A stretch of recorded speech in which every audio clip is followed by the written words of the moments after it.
This program is brought to you by Pussy Magnets. Put an inch on your fridge with a pussy magnet.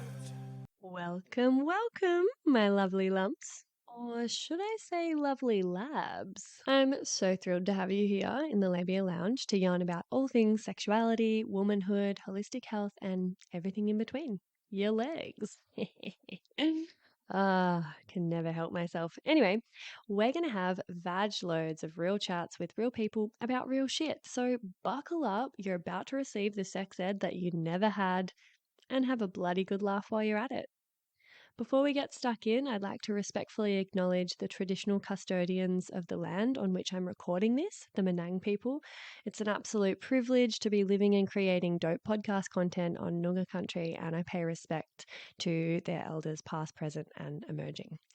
Now, if you're all ready, let's flap and do this. Oh God, is there such thing as too many vagina jokes in the one intro? Whatever, I'm leaving it in. It's my podcast. Don't panic, you're not broken. Your sex education was a piece of shit. Get your flaps out and pull up a couch. It's the Labia Lounge.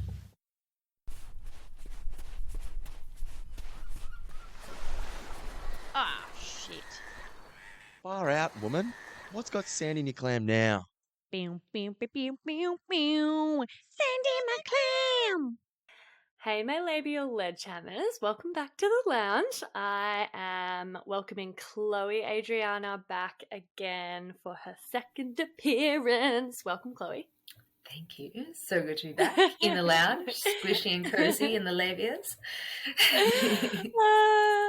And we're going to do a sand in my clam installment. So if you're new to this series of episodes, sand in my clam, basically it means like things that piss us off and get sand in our clam, and I want to talk about them. So I've been getting friends on to chat about things that piss us off and that probably need a little bit more, airtime, awareness, spreading.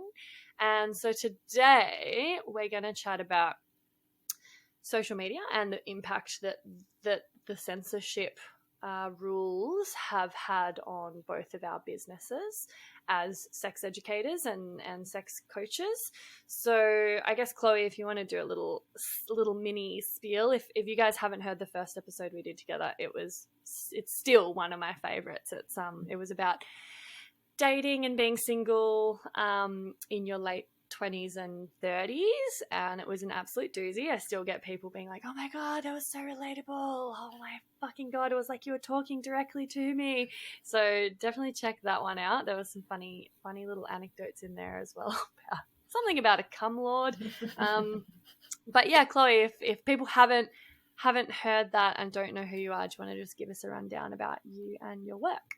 Yeah, so I mean, I think the reason why you and I connect so much, Freya, is that we have very similar callings and ways of expressing it, and all the color and vibrance. I call myself a self-love and sexuality coach and facilitator, and I live in Melbourne. And I love working with female-bodied humans to just erupt their sexuality and have full permission of loving the fuck out of every part of their amazing selves. And I also go by the Pussy Queen. I think I get like the little what is the Google like thing telling you how your Google's going, and like my top hit on Google for searches is the Pussy Queen. So there's people out there searching, where is Pussy Queen? And it's super good to get on to this topic with you, because it is the thing that is the sand in our clam when we often message each other, DM each other about censorship. Yeah, yep. It is the bane of my existence. It's made me want to give up entirely on my business so many times I can't even count. And semi-recently, you had an experience that, pretty much brought you to your knees and your business to your knees for a hot minute there, and you've bounced back and you're, recovering from that. But do you want to just like chat about how the censorship laws on the gram, or it was Facebook and Instagram, wasn't it? Yeah. What happened? So I've been getting like shadow banned for years, and like little warnings every now and again, like this post was removed, blah, blah, blah. But I'm just was like, whatever, kind of pushing the edge a bit, just because for me, sharing about sexuality is what I'm actually doing. And I've worked pretty hard to de-censor myself as a human being, that I don't even realize that some things are potentially like censorable, because to me it's like, oh, that's really PG for me, but apparently it's not. And anyway, I was actually working at Sexpo, selling sex toys there, and I just went around the space taking some videos. And what I believe happened was that I took a video of the doll, like those dolls that people buy to have sex with, that are really like wildly real, like very, very realistic. And I took a video of them. And when I went to the bathroom on my shift later on, I went to log on to my messenger and it was gone. And then I went to go on my Facebook and I couldn't get on. And then I had two text messages from people saying, have you like deleted me on social media or something? And I was like, what's happening? And of course, then I opened Instagram and it said your account has been removed because of censorship violations. You have 30 days to appeal this decision. And I have spent the last 3 months appealing that decision, having hundreds of friends and followers and friends of friends appealing on my behalf. And I have never once received an email or any form of communication from Meta. My Instagram was actually connected with my personal Facebook. So it was my personal Facebook, which got taken down. So I've had Facebook since I was 16, so like 14 years worth of photos and contacts and friends also just like gone immediately, because we don't back those things up and we don't have people's actual phone numbers and actual like contacts. So yeah, just full erasal from the digital world. Oh my God. Yeah, it's kind of crazy how much we just take for granted that these platforms are there, and we don't back up the photos, and we don't, get people's phone numbers and have ways to reach out on any other platform. And like, it's even kind of considered a bit weird if we do, if you call someone on a phone, whoa, you weird stalker. Like, people are expecting just like a little message on Messenger or Instagram or whatever. People don't even use like, their phones for that purpose as much anymore. And I think it's like extra devastating when you have no warning, so you haven't actually prepared for that to happen, and then all of a sudden you're like, holy fuck, how am I going to get in touch with so-and-so? What about that message that I was about to respond to and I just have no other way? Like, I can't remember that person's, I can't imagine what a gutting feeling that would be just for most people that kind of rely on that as their social outreach tool. But then to have your business impacted as well is just like super scary, because I feel like I rely really heavily on social media to promote what I'm doing in the world, to market my offerings, but mostly like to get really great educational information out there to the most amount of people that it's going to help. And like, I get messages, I don't have a big following at all, so I'm not kind of like making a whole lot of money that I'm relying on or anything like that from social media, but I get messages from people being like, never stop, keep doing what you're doing. Like, it's really had an amazing impact on me. It's like changed my life, or it's helped me in this way. Or like, I'll often get people messaging me just saying how much my content helps them. And if that were all just to disappear, like, I wouldn't have I've got like a tiny mailing list. I don't really have any other ways to reach out to people and get that information out there. And it's like, the content that we're putting out is so sorely needed. So yeah, I can't imagine how that would have felt like. You must have just been gutted. And like, what did you do? I fully went in. I actually felt like I was dead. It was a really weird feeling. It was this sense of like not existing anymore and feeling like I've actually been like digitally erased. And it was quite it was traumatic for me. I had to really go underground. Well, I mean, I was forced to, but I just chose to. I've got another friend who was deleted last week, and she just instantly jumped back on, and she's like come back fighting straight away, which is amazing. The queer sex coach is her name, but I personally needed time. I was like, I have to integrate like what this means for me, like why this has happened. And I felt like I was furious. I was so angry. And like, as you said, I know that my content like has been really helping so many people as they've told me, and so much work and writing and beautiful pictures and fun pictures like gone into there. So I just felt like, yeah, I really felt this sense of having been dead. But as I kind of like went into the process, like a lot of journaling, a lot of like embodiment and anger releasing, like I went through the process of feeling that I actually reached out to a friend of mine,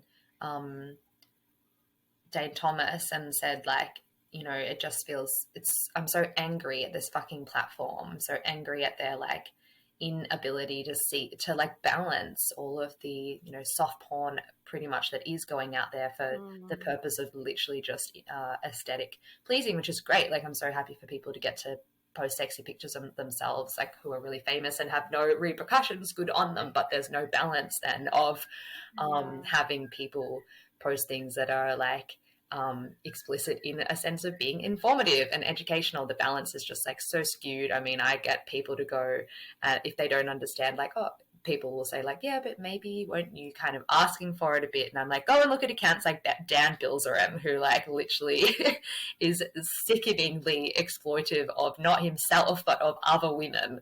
Oh my God. Yeah. Yeah, it's such a fucked balance. Like, I swear, yeah, the social media companies, like, will censor anything, like, body positive, feminist, sex educational. I am constantly shadow banned or flagged, and, like, that's kind of why I haven't been able to build, like, a larger following, because pretty much all of the time over the last, like, 4 or 5 years that I've had, Instagram and been posting sex positive, body positive, educational content, like I'm shadow banned. And for those that don't know what that is, it basically means like your account is left up, but for all intents and purposes it may as well not be, because to some degree, often like a huge degree, other times less, people can't see your content, they can't search your name, they can't tag you, you know, you don't have like the rights to, like, you can't put links in your stories, they take away all the functions basically, like the business functions, and they also take away your visibility. So most, like, no new people can find you. They make it very difficult for even people that follow you to like see your content unless they really seek you out.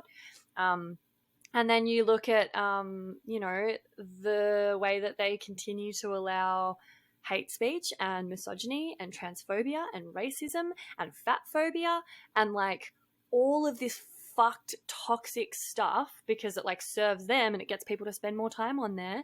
And it basically creates this like really, really thriving toxic environment where it's not safe for people in the more marginalized groups. And, you know, I mean, Andrew Tate, need I say more? It's like the perfect example. Like he just managed to build this absolutely massive following that just skyrocketed, and his content was, you know, popping up and being suggested to so many people. And that it's like insanely gross to me. It's like never-endingly frustrating. And yeah, the imbalance there is nuts. Like there'll be a photo of there's this account, Miss Giggles. She's all about, you know, being beautiful and being big, and she's fat, and she will post a picture of her in her bikini, and that will get banned and taken down. And then it's like, okay, like it's literally just the exact same pose and the exact same kind of bikini as like 50 other skinny women who are doing the same poses in the same outfit, and they're not getting taken down. And it's like pretty, you know, even like as a tip that I've received from a social media pro was like, make your account in the settings say that you're male because you like have to, you know, like say how old you are, where you live, email address, blah, blah, blah, and your gender. And they're like, yeah, just say that you're male because it will mean the algorithm doesn't censor you as much.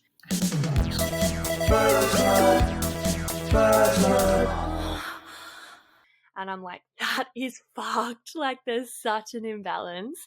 Yeah, it's just horrific. It really. And you just put so much effort into creating this epic content, and it could just be gone in the blink of an eye, like completely just years of effort. Yeah. Excuse the interruption, my loves, but I'm shamelessly seeking reviews and 5-star ratings for the potty because, as I'm sure you've noticed by now, it's pretty fab. And the more people who get to hear it, the more people it can help. Reviews and ratings help me curry favour with the algorithmic gods and get suggested to other listeners to check out. Plus, they make me feel really good and appreciated as I continue to pour my heart and soul into creating this baby for you. And I promise I don't mazz over them or anything. I mostly just tuck them away for a rainy day when I'm filled with self-doubt and existential dread about being self-employed, which is fairly frequently. So you see, leaving a review really does make a difference, and it's an easy little act of support that you can take in just a minute or two by either going to Spotify and leaving 5 stars for the show, or writing a written review and leaving 5 stars over on Apple Podcasts. Choose your poison, or if you're a real overachiever, you could do both. Whoa now. If you are writing a review though, just be sure to only use G-rated words because despite the fact that this is a podcast about sexuality, words like sex can be censored and your review won't actually show up. Lame. Anyway, what was that? Oh, you're going to go do it right now while I wait. Okay, yeah. No, that's a great idea. May as well just quickly click that 5-star button before we get on with it and, like forget about it and get on with your day. I'm hearing them roll in. I'm hearing those 5 stars. Oh my God, I make myself cringe. Anyway, thank you much, Lee. You're a total gem, and I'll let you get back to the episode now. I mean, I have like an interesting point to bring that I do want to know what you think because I saw yesterday that Betty Grumble got taken down. Well, yeah, I know. Yesterday, What the fuck? she's fucking amazing. And the thing is, I saw her post this picture, amazing, of her like at one of the Pride marches wearing a crocheted underwear that had like a vulva on the outside, and it was just her like showing the crocheted vulva. And I thought, well, the algorithm is not going to know the difference between a crochet vulva and your actual vulva, and you're going to like.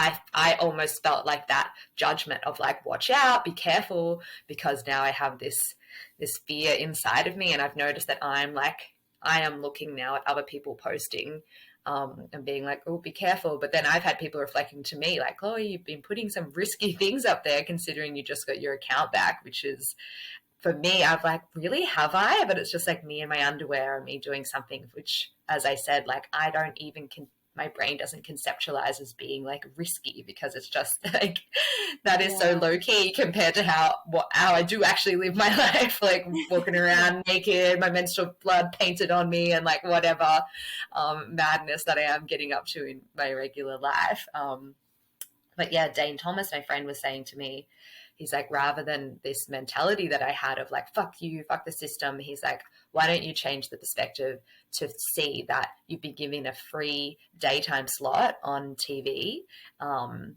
like on a TV, you got your own free TV channel, which like was 40 years ago, no one could do that, just have their own slot on TV, not even 40, like 20 years ago. You've been given a free slot, but your slot is the daytime show, and you can't just put whatever you want on the daytime show because you can get taken down. And if you want to have like an evening show that's more juicy, you have to go elsewhere. You have to redirect people elsewhere. And so this was a really actually quite a penny dropped or something for me in this. Yeah, I don't know what that kind of feels like for you. Yeah.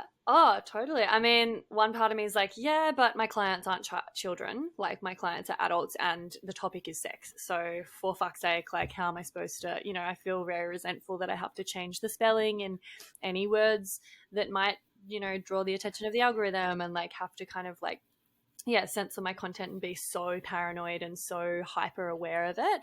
But at the same time, I really like that reframe because it definitely puts it into perspective.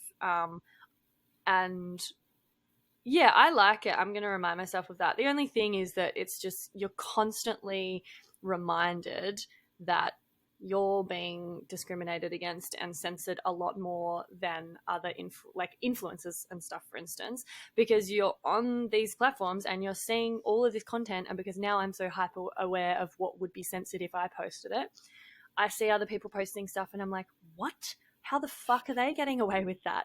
Like, this is ridiculous. This is an uneven playing field. Like, they're not on daytime TV. They're on whatever the fuck slot they want and they're getting away with it. And I'm not, and my business is hindered and I'm not able to help people as much as I could. So, like, what gives, Like, I feel resentment around that, and I just think it's like hard enough to have a healthy relationship with social media as it is, let alone when your kind of business is relying on it. And yeah, I mean, I'm definitely moving away from using it at all. I'm starting to be like, okay, cool, well, I'll just put the most safe content there and try to funnel people away onto other platforms that aren't censored.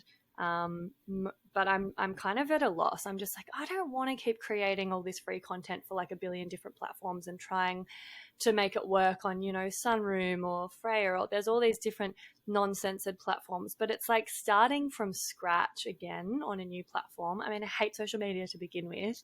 I don't want to be spending all my time there, like I've got some, I wrote down some notes from this course that I'm doing about how to get off, like run your business without social media.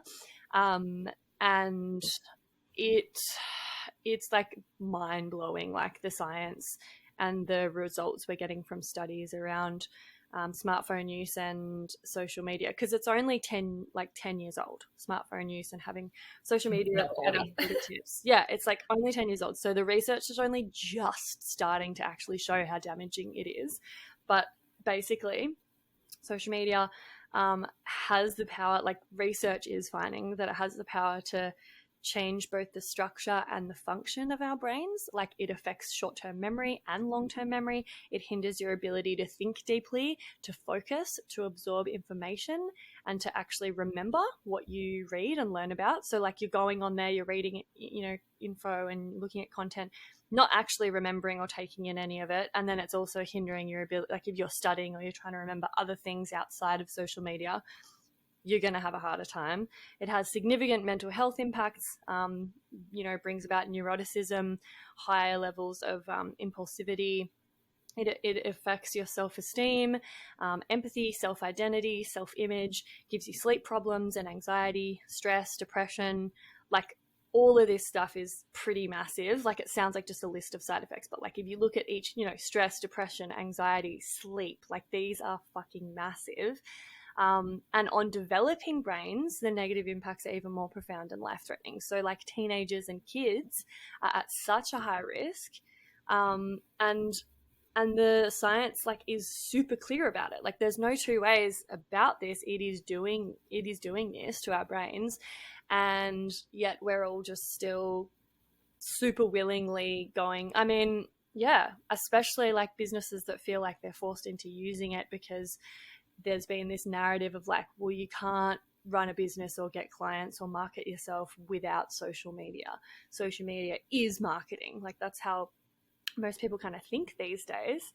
But yeah, then like, I just feel powerless, completely powerless, because I'm making all this free content that's like basically making the social platforms money. Like, they're privately held companies. They don't actually give a fuck about my business or my mental health, and they want to just make me create as much free content for them as possible, because they're going to profit off that by having more free content on their platform, more eyeballs, more people's attention, and then they can basically monetize that. And you know, it's just this really yucky, vicious thing that I hate that I have to be part of.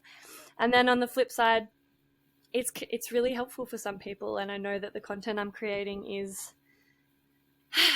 is powerful and healing. So it's just this constantly conflicting kind of sort of resentful, like frustrated state that I'm in with regards to social media. Like, I want to enjoy it and have fun with it, but I'm constantly reminded that none of my content is mine and I'm not in control of it, and it could all be ripped out from under me at the drop of a hat, and I have to play by these rules that I find ridiculous. So like, that's my relationship with it, just to go on a big rant. Yeah, and I really understand that, and I really I actually can see that that is probably where I was, and I have being deleted has actually changed how I feel now. It feels like it was actually liberating in a way, like actually being deleted, having the fear of what could happen finally just fucking happen. And be like, oh, that thing that I've been so scared could happen at any time has happened. Okay. And having that experience of being like, I'm dead, I'm actually non-existent, and then realizing like, I'm alive, like I'm real. No one's gonna actually, I can't be erased. And like the work that I have been, you know, called to do, I'm not going to stop doing it. Like, no matter what, no matter how many fucking platforms I got to restart using and stuff, I could say to myself, all right, I'm stopping doing everything. And it would take me, I reckon, like a month. And I'd be like, I've got to speak about what I'm doing. Like, I know, like it wants to come through me, and it will come through me. And so I feel like it was a gift for me to be deleted at this stage in my career, so that I could stop being so in this fear bonded relationship with social media, because it was really like a fear bonding, like an abusive, like being in this an abusive relationship. Yeah, exactly, being in this cycle and realizing like I'm actually free, and when I'm not with them, I still exist and I still matter in the world.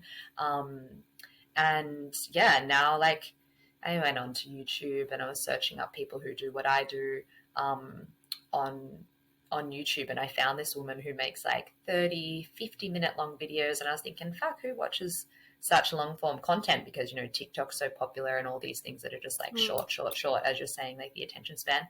You know, she had millions of views on these like hour-long videos, and I was like, you know what? I actually can do whatever I want, and whoever's meant to find it is going to find it and take in the content like the way they want to take it in. And like you said, email list, go and sign up to Freya's email list. Her emails are fucking amazing. Like, I love my email list. I love writing to them, and everybody, like, I so often get comments like, I never read any emails, but when yours come in, it's like a special little treat. Like, so it has, like, I'm back on Instagram. I am there because like it's one of the most popular platforms in the world, so I'm just there. But I'm posting like once a week, even less. I used to post like almost every day, and I don't want to. Like, I just think, nah, like I'll post when I really fucking want to, and it's just not that often at the moment. So I actually do feel it has been a gift to just reshape, and I feel for you being in that place where it's just like you're just walking on the knife's edge of like something's got to give. And I know so many people are walking there, like everyone in our industry pretty much. Everyone in our industry. Yeah, totally. Yeah, I feel like it would have been a bit of a blessing in disguise, because it sort of just, gets it out of the way. Now you know you can survive it. Now you've got a completely transformed relationship with it. It's more coming from a place of, you being in your power. And I definitely am trying to turn the tables with my relationship with it. I just don't even... I've kind of been neglecting it completely until I've got something that I actually want to post, rather than feeling like, okay, like now I've got to create, 20 reels for the coming month, and I've got to schedule them, and I've got to create, all of this content and make sure that I've got enough to post 3 times a week or 4 or 5 times a week. And so stressful. It was like, honestly, just taking up such an enormous chunk of my time and energy. I'd rather put that towards my actual clients and put it towards something like this podcast, which is also free content that I'm putting out, but at least it's like I can say whatever the fuck I want on here, and I'm not going to get censored on the podcasting platforms, at least. It's so annoying when I try to take little snippets of like podcast audio and stuff to like repost on socials as like a little teaser. Usually when we're saying something really like meaty and good that I'd want to share, there's like swearing or there's like genitals or some words in there that I can't actually, and I still kind of do it, but it just, yeah, I can tell that's not helping the shadow banning situation. But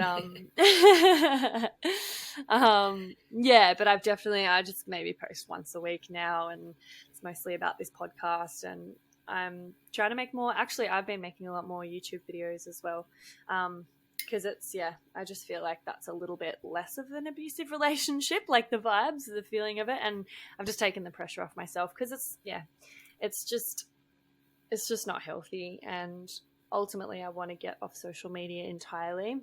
Social media always goes down the gurgler eventually. Like, remember, like, you know, MSN and Vine and MySpace and Tumblr, and there's always like, you know, they come and go. So I feel like at some point this is all going to be irrelevant and obsolete. So I don't want to build my whole business on there anyway. So yeah, it's almost doing me a favor. The like you were saying, just to try and make me diversify the way that I get to people and make it more authentic. But yeah, so I would just say to everyone, join Chloe's mailing list, join my mailing list, because also, like, regardless of if we want to keep creating content on socials or not, like, that choice might be taken away from us at any moment, again, because we do have to constantly tread this fine line, you know. Yeah, we're just treading on thin ice with the censorship stuff. And and if you're a content creator like us, and you don't have a mailing list, like, get a mailing list. It is the only audience that you own yourself. Yeah. Like, if your audience is all on Instagram, all on Facebook, all on YouTube, whatever, you don't own that audience. They can be taken away from you. Yeah. And even if you are going to start, like, sign up with a mailing list company, don't use MailChimp. It's one of the most popular mailing list subscribers, and they ban and will cut down people who talk about sexuality on their platform. So go with platforms like Flowdesk or others. So, like, literally we have to think of everything in our industry. Yeah. But we're thinking of it. We're not going to stop showing up for you guys, because this is what we fucking are so passionate about. And I'm proud of us. I'm really proud of us for doing the work that we do against, like, all odds. It's the modern day witch burnings. Like, it actually is. Yeah. It's the modern day witch burnings. If you do not follow someone like us on your social media, it's because we haven't popped up in your suggested recommendations. There are so many people like us saying the most amazing things, and it's up to you to actually go and find us and to share us with your friends. Yeah, it's highly, highly necessary. Oof, well said, definitely. Yeah, it's like every single thing that we do takes consideration and risk, and it's not like any other business, you know. We can't even advertise on like Facebook or Google very easily. Like, you know, most of our ads would get banned unless we somehow managed to create one that didn't offend the algorithm. But it's so tricky that people don't even bother, you know. Like, I know lots of people in my industry that are like, oh no, like, it's not even an option for me to like advertise, and so they have to rely on organic marketing and stuff. So yeah, please, like, if you want to support people like us doing this work, like, really seek them out. Like Chloe said, sort of share posts, like, rather than just sort of like sitting in the wings and just observing. Like, share their posts, be courageous, like, send it to a friend or save it or reshare, repost. Like, there's a lot of ways that you can support us that aren't financial. Like, literally just spreading our content around is massive, because that is, you know, that's our only way of reaching people and marketing our businesses, since all of the other regular ways have been, you know, taken away from us. So Yeah, please support. Thank you, Chloe. Thank you, Freya. So good. I'm smiling over here. My cup of tea. Yeah, I've got my chai. All right, awesome. Well, love y'all. See ya. Well, when did I start saying y'all? Anyway. You got sand in your clam. You don't know what's going on. I don't know what's going on. Bye, everyone. And that's it, darling hearts. Thank you for stopping by the Labia Lounge. Your bum groove in the couch will be right where you left it, just waiting for you to sink back in for some more double L action next time. And in the meantime, if you'd be a dear and subscribe, share this episode, or leave a review on iTunes, then you can pat yourself on the snatch, because that, my dear, is a downright act of sex-positive feminist activism. And you'd be supporting my vision to educate, empower, demystify, and destigmatize with this here podcast. Also, I'm always open to feedback, topic ideas that you'd love to hear covered, or guest suggestions. So feel free to get in touch via my website at freyagraph.com or say hey over on Insta. My handle is Freya_graph_YMT, and I seriously hope you're following me on there, because damn, we have fun. We have fun. Anyway, later labial legends. I'll see you next time.